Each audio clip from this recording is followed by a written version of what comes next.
નમસ્કાર, હું છું ભૂમિત જાની અને આપ જોઈ રહ્યા છો વીટીવી ન્યૂઝ. વીટીવી ન્યૂઝની વિશેષ પ્રસ્તુતિ સંપત્તિ સર્જનમાં આપ તમામ દર્શકોનું સ્વાગત છે. દર્શક મિત્રો, આપણે દર રવિવારે મળતા હોઈએ છીએ અને રોકાણને લઈને, શેર બજારને લઈને જે ઉતાર ચઢાવ અને જે સમગ્ર વિગતો હોય છે તેની ચર્ચા આપણે આ માધ્યમ થકી કરતા હોઈએ છીએ. ત્યારે આજે પણ શરૂઆત કરી આપણા કાર્યક્રમ સંપત્તિ સર્જન.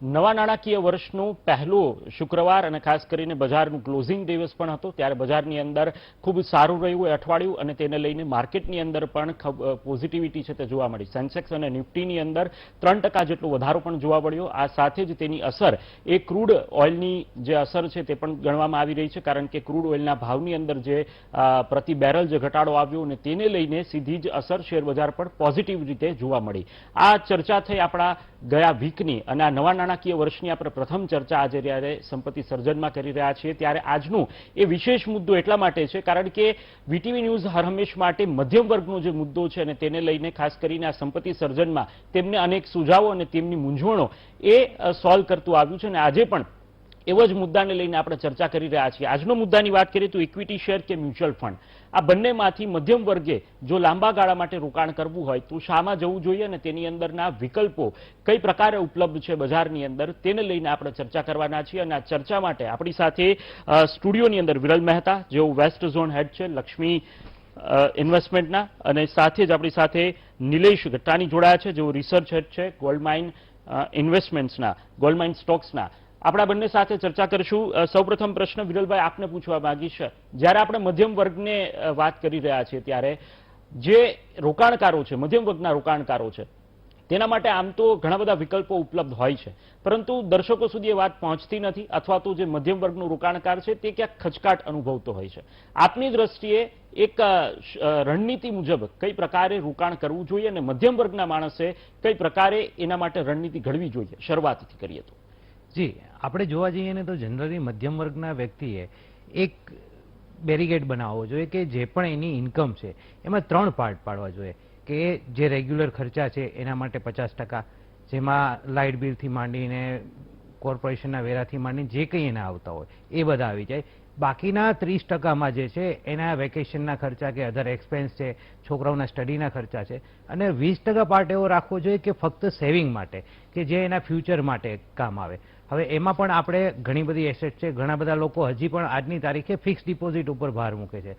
જ્યારે આપણે જોવા જાય જે રીતે ઇન્ફ્લેશન વધે છે એ રીતે ફિક્સ ડિપોઝિટના રિટર્ન ઉપર તમે એને બીટ નથી કરી શકતા ઇન્ફ્લેશનને. તો આવા સમયમાં નવા જે રોકાણના જે અલગ અલગ ઓપ્શન છે, જેમ કે મ્યુચ્યુઅલ ફંડ છે, અને હવે ગવર્મેન્ટની જે નેશનલ પેન્શન સ્કીમ છે, તો ગવર્મેન્ટ ખુદ પણ નેશનલ પેન્શન સ્કીમમાં તમે જોવા જાઓ તો અમુક પાર્ટ ઇક્વિટીમાં પણ ઇન્વેસ્ટ કરે છે. એટલે આવનારા દિવસોમાં રોકાણકારોએ એક રણનીતિ ઘડવી જોઈએ કે જેમાં અમુક પાર્ટ જે 20% સેવિંગ છે એમાંથી મિનિમમ 10% સેવિંગ એ છે કે ઇક્વિટી અને મ્યુચ્યુઅલ ફંડ આમાં ઇન્વેસ્ટ કરવો જોઈએ. એમાં પણ અલગ અલગ ઘણા બધા પ્રકાર આવેલા છે.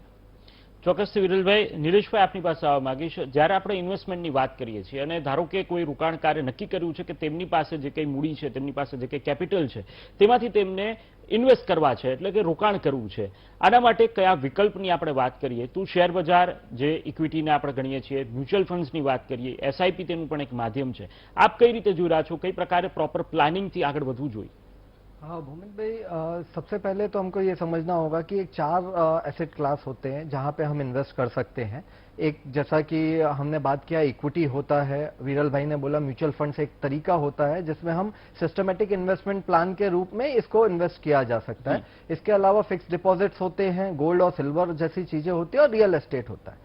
मेरा मानना ये होता है कि इक्विटी यदि हम लंबे समय के लिए और सही तरीके से यदि इन्वेस्ट किया जाए, जिसको हम डाइवर्सिफिकेशन बोलते हैं, और उसमें प्रॉपर एलोकेशन आप यदि दें तो एक आपका वेल्थ क्रिएशन होने की पूरी संभावनाएं होती हैं, और लंबे समय के लिए इन चारों एसेट क्लास से आपको अच्छा एक रिटर्न मिल सकता है इक्विटी में. सो समय दर समय आप किस रिस्क एपेटाइट में कितना आप रिस्क ले सकते हो उस पर डिपेंड करता है कि आप इक्विटी में कितना पोर्शन डालें, आप अपने डेट और फिक्स इनकम में और रियल एस्टेट में कितना पोर्शन डालें. तो ये आपके उम्र और रिस्क को देखते हुए निर्धारित किया जाता है. ચોક્કસથી વિરલભાઈ આપની પાસે આવવા માંગીશ. જ્યારે રિસ્ક ફેક્ટરની વાત આવે છે અને ઇન્વેસ્ટમેન્ટના પ્રકારની વાતો આવે કે જેની અંદર આપણે એવું નક્કી કરતા હોય કે કઈ ઉંમર છે, યુવા વર્ગને ઇન્વેસ્ટ કરવું હોય તો કેવી રીતે કરવું જોઈએ, રિટાયરમેન્ટની એજ છે ત્યારે ઇન્વેસ્ટ કરવું જોઈએ તો કઈ પ્રકારની ઇક્વિટી અને કઈ પ્રકારના મ્યુચ્યુઅલ ફંડ્સમાં કરવું જોઈએ, આ બાબતે આપનું શું માનવું છે, કઈ પ્રકારનું ઓપિનિયન છે? કારણ કે પ્લાનિંગ એ કોઈ પણ સમયે આપણે ખાસ કરીને ગુજરાતની અંદર તો ગમે ત્યારે જ્યારે કોઈ વ્યક્તિ પાસે આવકનો સ્ત્રોત વધુ હોય ત્યારે ઇન્વેસ્ટ કરવા નીકળે, આ બધી જે સ્થિતિ છે તે સર્જાતી હોય છે. આપના મતે કઈ પ્રકારે આ જે નિર્ણય છે તે લેવા જોઈએ કે શેર બજારમાં જવું, મ્યુચ્યુઅલ ફંડ્સમાં જવું કે મ્યુચ્યુઅલ ફંડ્સની અંદર એસઆઈપીના માધ્યમથી જવું? જી, એમાં કઈ વ્યક્તિની કેવી જરૂરિયાત છે એ ખાસ જોવું પડે. આજ તમારી પાસે કેટલો સમય છે તમારા ઇન્વેસ્ટમેન્ટને આપવા માટે. ઇન્વેસ્ટમેન્ટ કરવું અનિવાર્ય છે, પણ સૌથી પહેલી વસ્તુ કે તમે તમારું ઇન્વેસ્ટમેન્ટ કરો છો એ પહેલાં તમારે તમારું હેલ્થ ઇન્શ્યોર અને હેલ્થને સિક્યોર કરવી પડે. ધેન આફ્ટર જ્યારે પણ તમે ઇન્વેસ્ટમેન્ટ કરો છો, હવે તમારી એજ કેટલી છે એના ઉપર ડિસાઇડ થાય છે. જો તમે એજ તમારી વધારે છે, એબોવ 40 to 50 છે, તો તમારે એવા સમયમાં મ્યુચ્યુઅલ ફંડમાં જવું જોઈએ. કારણ કે મ્યુચ્યુઅલ ફંડમાં અમુક ફંડ એવા છે કે બેલેન્સ ફંડ છે જેમાં ઇક્વિટીમાં પણ ઇન્વેસ્ટ થાય છે અને સાથે કોર્પોરેટ બોન્ડ, ગવર્મેન્ટ બોન્ડમાં પણ ઇન્વેસ્ટ થાય છે. જેમની એજ નાની છે એમણે અત્યારથી જ એક એસઆઈપી ચાલુ કરવી જોઈએ મ્યુચ્યુઅલ ફંડમાં. એસઆઈપી એટલે એક સિમ્પલ વસ્તુ છે, સિસ્ટમેટિક ઇન્વેસ્ટમેન્ટ પ્લાન. જે રીતે આપણે અત્યાર સુધી પોસ્ટ ઓફિસને એ બધાના રિકરિંગ જોયા, એટલે દર મહિને એક ફિક્સ ઇન્કમ તમારા એકાઉન્ટમાંથી એક ફિક્સ એમાઉન્ટ કટ થાય છે અને એક ઇન્વેસ્ટ થાય છે. એની સામે તમને યુનિટ મળે છે. અને આમાં બેનિફિટ શું છે મ્યુચ્યુઅલ ફંડમાં કે એક ફંડ મેનેજર છે જે તમારા વતી ઇન્વેસ્ટ કરે છે, એટલે તમારે કોઈ સ્ટોક કયો લેવો કયો ન લેવો એ જોવાનું નથી રહેતું. સાથે સાથે આજના માર્કેટમાં તમે જોવા જાઓ તો આઈપીઓ છેલ્લા વર્ષ 2 વર્ષમાં જુઓ તો ઘણા બધા લોકો એવા છે કે જે આઈપીઓ તરફ વળ્યા છે. એક નજીવી એટલે એમ કહેવાય કે 15,000ની એમાઉન્ટ આ ઇન્વેસ્ટ કરી અને એક સારું એવું રિટર્ન મેળવી શકે છે, લિસ્ટિંગ ગેઇન મેળવી શકે છે. આ એક પોર્શન છે. વિરલભાઈ, અહીંયા જ્યારે તમે વાત કરી ઉંમરની સ્થિતિ પણ જોવી જોઈએ, જે પ્રકારે કેપિટલ અને જે સમગ્ર પરિસ્થિતિ છે તેના ઉપરથી નક્કી કરવું જોઈએ. ઘણા લોકોને આજે પણ એસઆઈપી શું એ કદાચ સમજવામાં તેમને અવઢવ થાય છે. તેમને એ પણ થતું હોય છે કે મ્યુચ્યુઅલ ફંડ અને એસઆઈપી બંને એક જ છે. દર્શક મિત્રોને આપ કઈ રીતે સમજાવશો કે આ બંને વસ્તુ અલગ છે અને તેના માધ્યમથી કઈ રીતે લોંગ ટર્મ જે રોકાણકાર છે અને જેમને લાંબા ગાળે કોઈ ફાયદો જોઈએ છે તેમને કઈ રીતે રોકાણ કરવું જોઈએ? જી, મ્યુચ્યુઅલ ફંડનો એક પાર્ટ છે. મ્યુચ્યુઅલ ફંડમાં જે મેઇન જોવા જઈએ તો 2 પાર્ટ છે. એક એસઆઈપી એટલે કે મંથલી ઇન્વેસ્ટમેન્ટ અને એક લમસમ કહી શકાય કે તમારી પાસે કોઈ જગ્યાએથી એક ઇન્કમ આવી છે એ એક સાથે તમારે ઇન્વેસ્ટ કરવી છે તો એ લમસમ કહેવાય. અને એસઆઈપી એ સિસ્ટમ એટલે કે દર મહિને તમે નાની નાની એમાઉન્ટ ઇન્વેસ્ટ કરો છો. એ રીતે આ 2 મ્યુચ્યુઅલ ફંડના પાર્ટ થઈ ગયા. હવે આમાં વસ્તુ કઈ છે કે તમે કયા ફંડમાં ઇન્વેસ્ટ કરો છો. ઘણા બધા ફંડ એવા હોય છે કે મલ્ટી કેપ હોય છે, ઘણા બધા સ્મોલ કેપ હોય છે અને મિડ કેપ હોય છે. હવે જે વ્યક્તિને રિસ્ક ઓછું લેવું છે, રિસ્ક પેરામીટર જેનું એજ વધારે મોટી છે, 50 વર્ષથી ઉપર છે, એમના માટે જે છે એ બેલેન્સ ફંડ અવેલેબલ છે અને એમણે મલ્ટી કેપમાં ઇન્વેસ્ટ કરવું જોઈએ. જેમની એજ નાની છે કે જે આવતા 10 વર્ષના પીરિયડ હોરિઝોન્ટલ માટે ઇન્વેસ્ટ કરી શકે છે, એ લોકો એ સ્મોલ કેપ છે અને મિડ કેપના મ્યુચ્યુઅલ ફંડ છે એમાં ઇન્વેસ્ટ કરી શકે છે. ચોક્કસથી નિલેશભાઈ આપની પાસે આવવા માંગીશ. અહીંયા એક મુદ્દો એ પણ ઉઠતો હોય છે કે જ્યારે ઇન્વેસ્ટમેન્ટ આપણે લોકો કરતા હોઈએ ત્યારે ટેક્સ સેવિંગનો પણ એક મુદ્દો હોય છે. આપની દ્રષ્ટિએ આ ટેક્સ સેવિંગનો મુદ્દો એ કઈ રીતે ઇફેક્ટિવ હોય છે અને તેની અંદર કઈ પ્રકારે રોકાણકારને લાભ મળે જો તે ઇન્वेस्टमेंट करे तो? हमारे इक्विटी मार्केट में कई सारे म्यूचुअल फंड्स हैं जिसको टैक्स सेवर्स म्यूचुअल फंड्स बोला जाता है. गवर्नमेंट का एक स्कीम है इक्विटी लिंक सेविंग स्कीम जिसको बोलते हैं ELSS. आप इसमें 3 साल के लॉक इन पीरियड के साथ इन म्यूचुअल फंड्स में डाल सकते हैं. इसमें SIPs जो सिस्टमेटिक इन्वेस्टमेंट प्लान है मंथली बेसिस में भी किया जा सकता है और आप ईयरली बेसिस में भी इनको इन्वेस्टमेंट किया जा सकता है. इसके अलावा जिसमें हम बात करते हैं 80C डिडक्शन की, जिसमें 1.5 लाख का लिमिट है, तो ये 1.5 लाख की लिमिट आप इसमें यूज कर सकते हैं. और इससे ज्यादा यदि आपको लिमिट बढ़ाना है तो गवर्नमेंट अभी नए स्कीम्स के साथ आई है. जैसा विरल भाई ने बोला, NPS नेशनल पेंशन स्कीम एक जरिया है जहां से आप इस 1.5 लाख के अलावा 50,000 का और एक्सटेंशन कर सकते हैं अपने टैक्स प्लानिंग में. तो 2 तरीके होते हैं इक्विटी में यदि आपको इन्वेस्ट करना है और टैक्स सेविंग करना है. तो एक है mutual fund, tax saver mutual fund जिसको बोलते हैं 3 साल के लॉक इन के लिए, और एक होता है नेशनल पेंशन स्कीम जो कई सारे पेंशन फंड्स चाहे वो SBI हो, ICICI हो, कई सारे पेंशन फंड्स चलाते हैं इसको. બરાબર છે. વિરલભાઈ, અહીંયા પ્રશ્ન એ પણ ઉઠી રહ્યો છે, આપણે એસઆઈપીની જ્યારે ચર્ચા કરીએ છીએ ત્યારે એક નવો વિષય માર્કેટની અંદર ચર્ચાઈ રહ્યો છે અને લોકો માટે પણ કદાચ નવો હશે સામાન્ય જનતા માટે, જે છે સ્ટોક એસઆઈપી. જી, આ વિષયને જો આપણે દર્શકો સુધી વાત પહોંચાડવી હોય તો આ કઈ રીતે આને મૂલવો જોઈએ અને કઈ રીતે આની અંદર રોકાણ છે તે આખું જેની સ્થિતિ હોય છે તે ચાલતી હોય છે? જી, એક પહેલા એક વસ્તુ હું એ કહેવા માંગીશ કે આજ તમે કોઈ પણ બિઝનેસ કરો છો તો એ બિઝનેસ જ્યારે ચાલુ કરો છો તો તમે એને 6 મહિના, વર્ષ, 2 વર્ષનો ટાઈમ આપો છો કોઈ પણ વસ્તુને. એ પછી તમને કોઈ રિટર્નની એક્સપેક્ટેશન થાય છે. એવી રીતના જ્યારે તમે સ્ટોક માર્કેટમાં ઇન્વેસ્ટ કરો છો કોઈ પણ સ્ટોકમાં તો તમે એના શેર હોલ્ડર બનો છો, તમે એ કંપનીનો એક પાર્ટ બનો છો. એટલે જ્યારે એ તમારો એક બિઝનેસનો ટાઈપ થયો, પણ એમાં ઇન્વેસ્ટ કરતી વખતે તમારે એને પૂરેપૂરો ટાઈમ આપવો જોઈએ. હવે સ્ટોક એસઆઈપી શું છે કે કોઈ પણ એક એમાઉન્ટ તમે ફિક્સ કરી કે મારે દર મહિને 5,000ના શેર લેવા છે, તો એ દર મહિને એ 5,000ના શેર તમે જે કંપની ફિક્સ કરશો કે આ 3 કંપનીના 5,000 રૂપિયા સુધીમાં જેટલા શેર આવે એ દર મહિને એમાં ઇન્વેસ્ટ થતું રહે. હવે એનો બેનિફિટ શું છે કે દર મહિને જ્યારે તમે સ્ટોક એસઆઈપીમાં પૈસા નાખો છો તો દરેક ભાવે તમને આવે છે. જ્યારે માર્કેટ અપ હોય છે ત્યારે પણ આવે છે, ડાઉન હોય ત્યારે પણ આવે, તો એક એવરેજ સારી બેસે છે. આના કારણે 2 બેનિફિટ મળે છે. તમે ઇક્વિટીમાં સ્ટોકમાં ઇન્વેસ્ટ કરો છો, સૌથી પહેલો બેનિફિટ છે કે તમને ડિવિડન્ડ ઇન્કમ જનરેટ થાય છે. સાથે સાથે જે સ્ટોકની પ્રાઇસ મળે છે, સ્ટોકના પ્રાઇસમાં જે વધારો થાય છે એનો પણ બેનિફિટ મળે છે. એટલે સ્ટોક એસઆઈપી એક બહુ સારો વિકલ્પ છે કે જેમની પાસે નાની એમાઉન્ટથી ઇન્વેસ્ટમેન્ટ ચાલુ કરવું છે એના માટે બેસ્ટ છે.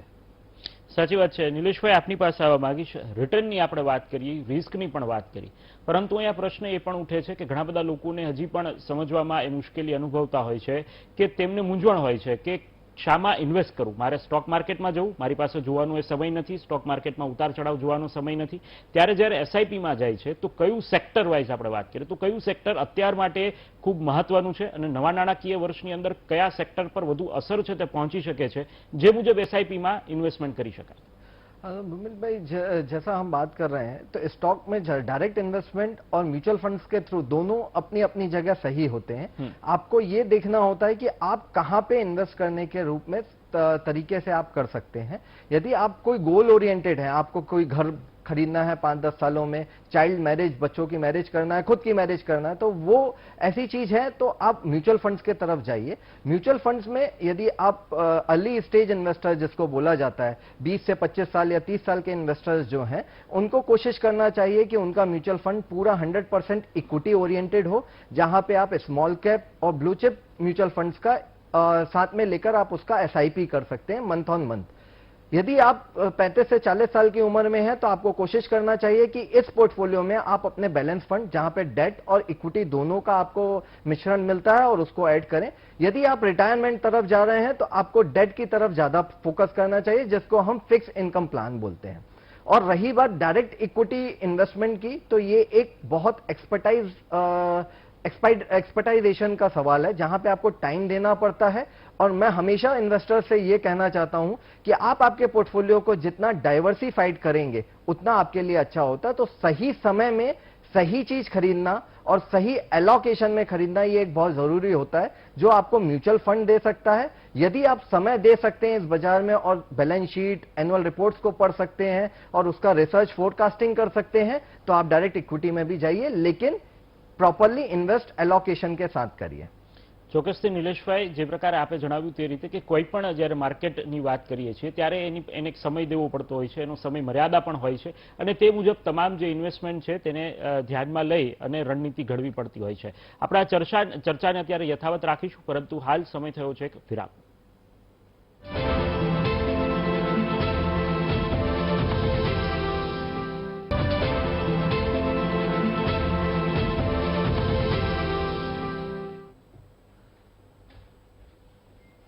વિરામ બાદ તમામ દર્શકોનું સ્વાગત છે. આપણે આપણી ચર્ચાને આગળ વધારીશું. મારે વિરલભાઈને પૂછવું છે, વિરલભાઈ, ઈટીએફનો એક મુદ્દો પણ અત્યારે ચર્ચામાં છે અને કોમન મેનને કદાચ એ સમજવું મુશ્કેલ બનશે.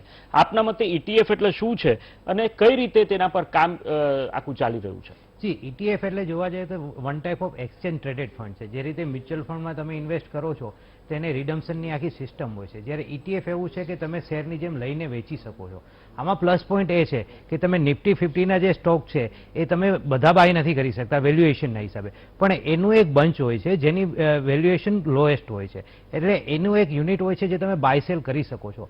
હવે જ્યારે તમને માર્કેટનું નોલેજ નથી અને તમને એવું લાગે છે કે હું નિફ્ટીમાં ખાલી ઇન્વેસ્ટ કરું દર મહિને અમુક એમાઉન્ટ, તો ત્યારે તમે ઈટીએફ લઈ શકો છો. નિફ્ટી આજની તારીખે તમે જોવા જાઓ તો 17,000ની આસપાસ ચાલે છે, 17,000 ઉપર. ત્યારે આ ઈટીએફ છે ફક્ત 200 રૂપિયા ચાલે છે, એટલે વન ટાઈપ ઓફ તમે નિફ્ટી 50ના સ્ટોકમાં જ ઇન્વેસ્ટમેન્ટ કરેલું કહેવાય અને એનું રિટર્ન જે રીતે નિફ્ટી વધે છે એ રીતે એમાં પણ વધારો જોવા મળે છે. ચોક્કસથી નિલેશભાઈ આપની પાસે આવવા માંગીશ. ઇક્વિટી શેર્સની જ્યારે વાત કરીએ ત્યારે ઇક્વિટી શેર્સની અંદર ડાયવર્સિફિકેશન જે પોર્ટફોલિયોની અંદર થવું જોઈએ તે ઘણા બધા લોકોને એ થતું નથી અને ડાયવર્સિફાઈડ નથી કરી શકતા. તેના કારણે પણ ઘણી વખત તે લોકો નુકસાની ભોગવતા હોય છે. અને એક પ્રશ્ન એ પણ છે કે એફઆઈએ દ્વારા બાઇંગની પણ શરૂઆત કરવામાં આવી છે. આપના મતે આ વાત આપ કઈ રીતે જોઈ રહ્યા છો? गुरमीत भाई देखिए, जैसा डाइवर्सिफिकेशन का जो आपने बात किया है, डाइवर्सिफिकेशन हम हमारे जो हम जैसे बड़े हुए हैं उसी से हम देख सकते हैं कि हम अलग अलग चीज अलग अलग जगह रखते हैं. हमारे घर में ये हमने सभी ने देखा होगा कि कुछ रुपया कहीं जगह है, कुछ रुपया कहीं जगह है. तो यही चीज होती है डाइवर्सिफिकेशन. आप एज एन इन्वेस्टर एक ही जगह सारा पैसा नहीं डालिए. आपका जो भी इक्विटी का पोर्टफोलियो है उसको अलग अलग सेक्टर्स में, कुछ सेक्टर्स मेटल सेक्टर्स हैं, कुछ केमिकल सेक्टर्स हैं, कुछ आप फाइनेंशियल सेक्टर्स में भी डाल सकते हैं. जैसा अभी हम लोगों के हिसाब से केमिकल सेक्टर, आईटी सर्विसेज आने वाले समय के लिए ज्यादा अच्छे करेंगे और आप इसको ज्यादा वेटेज में रख सकते हैं. लेकिन आप आपके पूरे पोर्टफोलियो को एक पूरे प्रॉपर एलोकेशन के साथ रखिए और उसको स्प्लिट करते हुए रखिए. और आपने जैसा एफआईआईज के बारे में बोला है, तो पिछले फ्राइडे को 200 पॉइंट से ज्यादा का रैली हमने मार्केट में देखा है और एक सेंस आ रहा है वहां से मार्केट में कि नया एफआईआईज का पैसा अब दोबारा से मार्केट में आने लग गया है, जिसके दौरान हम ये देख सकते हैं कि मार्केट अभी और रैली करेगा. शायद नए हाइस की तरफ भी मार्केट जा सकता है. एक 17,800 का निफ्टी का एक स्मॉल रेजिस्टेंस है, जहां पे सपोर्ट की बात करूं तो 17,350 का एक सपोर्ट बैरियर आता है. ઠીક છે, ચોક્કસથી દર્શક મિત્રો આવતા રવિવારે ફરીથી આપણે મળીશું આ જ કાર્યક્રમ સાથે અને નવા મહાનુભાવ સાથે. તો અત્યારે મને આપશો રજા. આપ જોતા રહો વીટીવી ન્યૂઝ અને બંને જે મિત્રો જોડાયા તેમનો પણ ખૂબ ખૂબ આભાર. ધન્યવાદ.